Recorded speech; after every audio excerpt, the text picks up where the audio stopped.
Há 4 anos, Dilma falava na ONU sobre estocar vento. Compare os discursos de Jair Bolsonaro nesta semana na ONU e o discurso da então presidente Dilma Rousseff em 2015 em evento da Organização das Nações Unidas ONU. A partir daquele evento, Dilma se tornava piada ao fazer conjecturas sobre uma tecnologia que seria capaz de estocar vento, virando piada no Brasil e no exterior. A então presidente afirmava em um trecho: "Você não conseguiu ainda tecnologia para estocar vento." Em seguida, Dilma continua a ideia e faz conjecturas sobre como seria complexo desenvolver uma tecnologia capaz de estocar vento. Seu raciocínio não se conclui de forma muito clara. No mesmo evento, Dilma se atrapalhava ao tentar entender perguntas de jornalistas em inglês, onde responde a uma delas com uma frase que também virou meme: "If you speak slowly, I understand very well." Algo como: "Se você falar devagar, eu entendo muito bem em português." Em seguida, jornalistas falam vagarosamente, mas a então presidente continua sem entender as perguntas. Fora o aspecto humorístico que chama mais atenção, as diferenças entre o discurso de Dilma e Jair Bolsonaro são marcados por outro aspecto.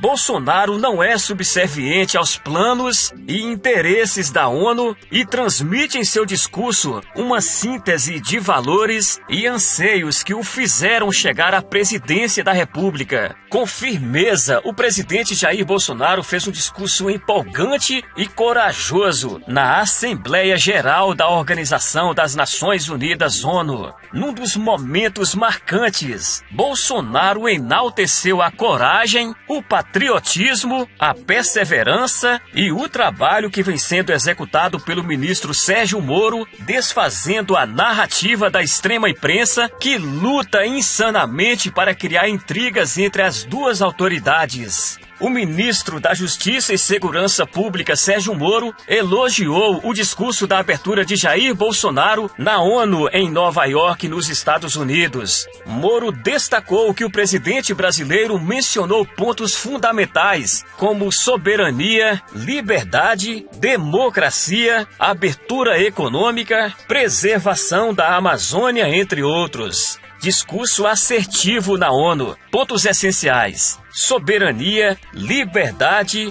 democracia, abertura econômica, preservação da Amazônia, oportunidades e desenvolvimento para a população brasileira. Publicou o ministro através do Twitter. O discurso de Bolsonaro na ONU já nasce histórico e desde já se alinha entre os grandes discursos do nosso tempo. Altivo, porém não arrogante. Humilde, sem ser subserviente. Sereno, mas alerta. Bolsonaro foi preciso e incisivo. Sem medo, sem meias palavras, sem tergiversar contra aqueles que são os grandes adversários do nosso tempo, no Brasil e no mundo. O ecoterrorismo, o politicamente correto, a caçada sem tréguas, da qual são vítimas os cristãos espalhados pelo mundo, a violência que dizima os brasileiros, e a mãe e o pai de tudo isso,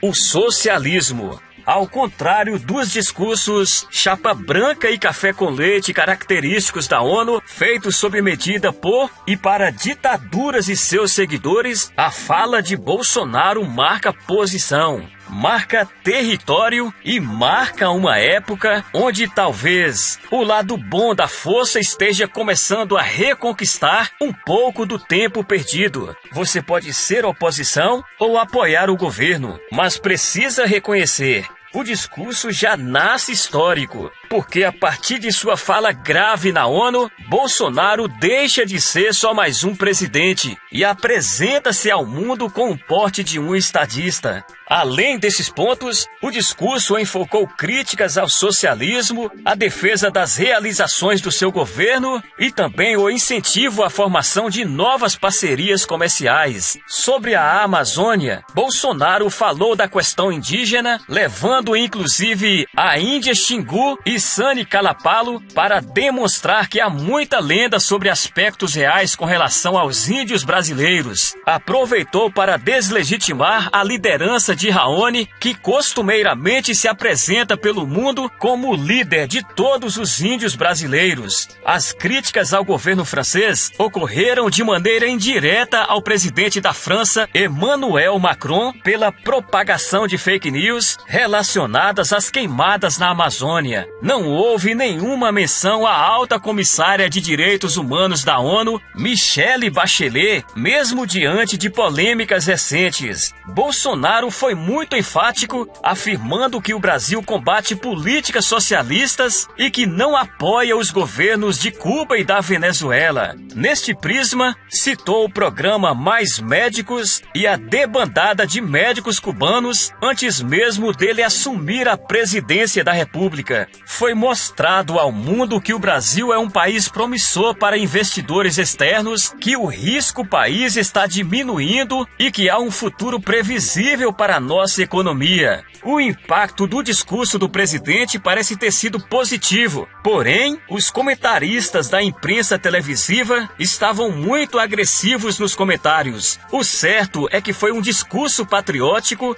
e muito acima do nível dos discursos de alguns antecessores, como Lula e Dilma, ao confirmar o empenho de seu governo em se relacionar com países como Estados Unidos, Israel, China, Canadá, Japão e países árabes. Bolsonaro resgata uma das qualidades fundamentais e característica do povo brasileiro: a convivência harmoniosa dentro do país entre todas as etnias. Essa atitude vai de encontro a quase 20 anos de beligerância, que nesse caso se aplica, criada artificialmente pelos governos socialistas do PT. Foi o conhecido nós contra eles de Lula, que visava isolar o país e alinhá-lo ao que há de pior no mundo: seus coleguinhas ditadores como Maduro ou Castro. Citados por Bolsonaro em seu discurso, fica claro que definitivamente a distância entre o Brasil e as ilhas comunistas decadentes da América Latina se ampliaram enormemente. O novo Brasil fecha suas portas ao comunismo. Devagar, o governo Bolsonaro vai tentando demolir o enorme aparelhamento comunista que o Brasil sofreu nos últimos 15 anos. Tarefa dura que alguns acreditavam impossível e que só é efetiva com atitudes igualmente duras e firmes como o discurso de Bolsonaro. Para os sonhadores esquerdinhas que acreditavam que desse homem saísse um discurso morno, ameno,